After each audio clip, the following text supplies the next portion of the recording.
მოსკოვის მექანიზმის ფარგლებში საქართველოში მოვლენების შესწავლა გრძელდება. ექსპერტთა ჯგუფი პატრიცია გრჟბეკის ხელმძღვანელობით ინტენსიურ შეხვედრებს მართავს. მომხსენებელმა პოზიციები უკვე მოისმინა ხელისუფლების, ოპოზიციისა და სახალხო დამცველისგან.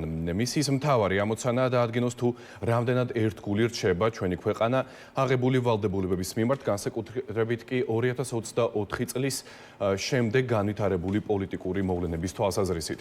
დღეს ამ თემაზე მაშო დიასამიძე მუშაობს და პოლიტიკური შეფასებებით ის პირდაპირ ეთერში შემოგვიერთდება. მაშო, მოგესალმები და გისმენთ.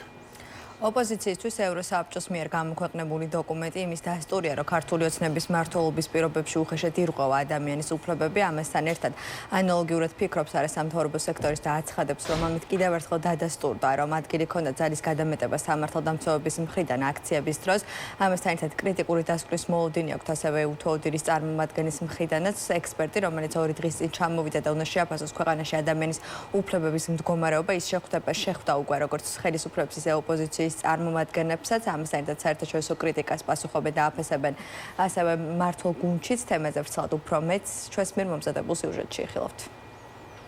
ევროპის საბჭოს წამების საწინააღმდეგო კომიტეტის ახალი ანგარიში საქართველოში 2024-2025 წლებში განვითარებულ მოვლენებზე მწვავე შეფასებებს შეიცავს. დოკუმენტში საუბარია აქციების დროს დაკავებულ პირთა მიმართ სავარაუდო არაადამიანურ მოპყრობაზე, ძალის გადამეტებაზე, სპეცრაზმოთა იდენტიფიცირების პრობლემაზე და დაუსჯელობის რისკზე. ოპოზიციური პარტიების შეფასებით ანგარიში არის ოფიციალურად დადასტურებული დასკვნა, რომ ქვეყანაში სამართალდამცავი სისტემა პოლიტიკური დავალებების შესრულების ინსტრუმენტად იქცა, რაც მათივე თქმით პირდაპირ სისტემურ პრობლემებზე უთითებს. ანგარიშის გავრცელების პარალელურად ქვეყანაში ადამიანის უფლებების მდგომარეობაზე მუშაობას აგრძელებს მოსკოვის მექანიზმის ფარგლებში საქართველოში სამუშაო ვიზიტით მყოფი ეუთოუდილის ექსპერტი. ის როგორც ხელისუფლების, ისე ოპოზიციის წარმომადგენლებს შეხვდა.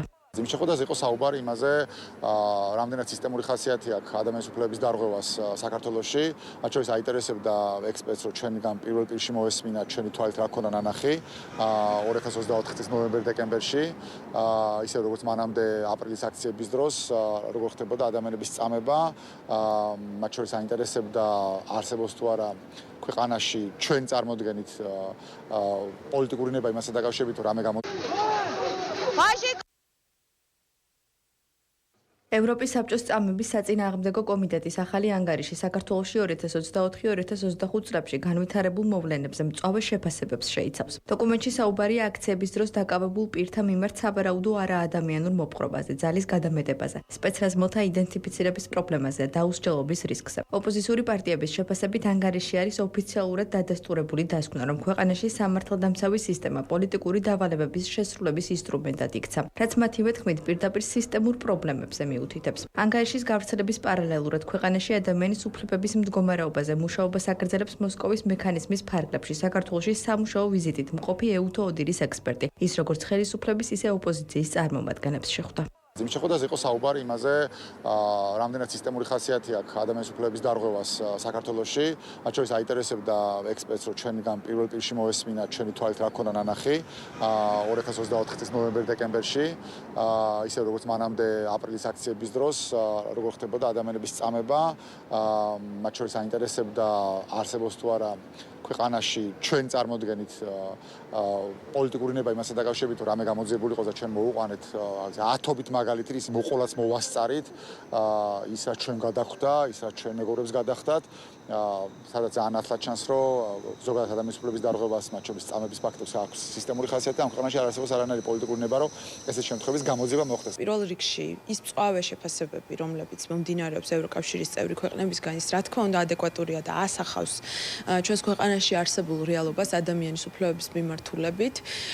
შესაბამისად ის რეკომენდაციები, რომელიც გაიცა ამ მიმართულებით, მე არ მგონია, რომ ოცნება ეს შეასრულოს. მათი მიზანი არის პირიქით ამ დანაშაულის დაფარვა, დღემდე არ არის დაწყებული გამოძიება. დოკუმენტი რომც არ გამოქვეყნებულიყო, აი ნებისმიერი საქართველოს მოქალაქე რო გააჩეროთ თქვენ, ხო? აი ყველა დოკუმენტის გარეშე იცის, უნახავს ტელევიზიით, ან საკუთარ თავზე გამოუცდია, ან თავის საკუთარი ახლობლის მაგალითზე უნახავს, ან იქ იყო თვითონ მონაწილეობდა საპროტესტო აქციებში, როგორ იქცეოდნენ, ხო? როგორ ექცეოდნენ ახალგაზრდებს, როგორ ექცეოდნენ მშვიდობიან მოქალაქეებს, როგორ არბევდნენ, როგორ სცემდნენ, როგორ ძარცვავდნენ.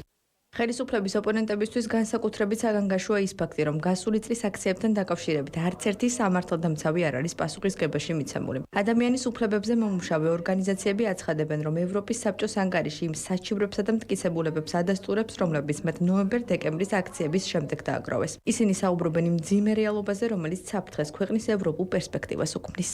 ეს არის აღწერილი ქართული სამოქალაქო ორგანიზაციების ანგარიშებში, თუმცა ძალიან მნიშვნელოვანია, როდესაც საერთაშორისო ორგანიზაცია მსგავს დასკვნას დებს, იმიტომ რომ ეს კიდევ ერთხელ ადასტურებს, რომ იმ ფაქტებს, რასაც ჰქონდა ადგილი მაშინ, ნამდვილად ცდება პოლიციის ქმედებებს. ძალიან მნიშვნელოვანია, რომ ამ ანგარიშს მოჰყვეს შესაბამისი რეაგირება. თუმცა ჩვენ უკვე ვხედავთ, რომ საქართველოში არათუ ადგილობრივი, არამედ საერთაშორისო ორგანიზაციების რეკომენდაციების გათვალისწინება ფაქტიურად არ ხდება, ამიტომ მე ვერ გეტყვით, რომ რაიმე მოლოდინი მაქვს, მაგრამ მაინც ძალიან მნიშვნელოვანია ასეთი დასკვნის არსებობა მომავალში სამართლიანობის აღდგენისთვის. საერთაშორისო კრიტიკას ეხმაურებიან ქართულ ოცნებაში. მათი განცხადებით პოლიციის მოქმედებები სრულად შეესაბამებოდა კანონიერებისა და პროპორციულობის პრინციპებს. ვინაიდან აქციები არ იყო მშვიდობიანი და მათ მიერ გამოყენებული ძალა აუცილებელი და პროპორციული იყო. მმართველი გუნდი რეკომენდაციების გათვალისწინების ნაცვლად ოპოზიციას პოლიტიკურ სპეკულაციებში ადანაშაულებს და აცხადებს, რომ საერთაშორისო ანგარიშები ხშირად ცალკეული პირების სუბიექტურ განცხადებებს ეფუძნება. ჩვენ გავაჩნდებით რეკომენდაციებს და რაც არის რელევანტური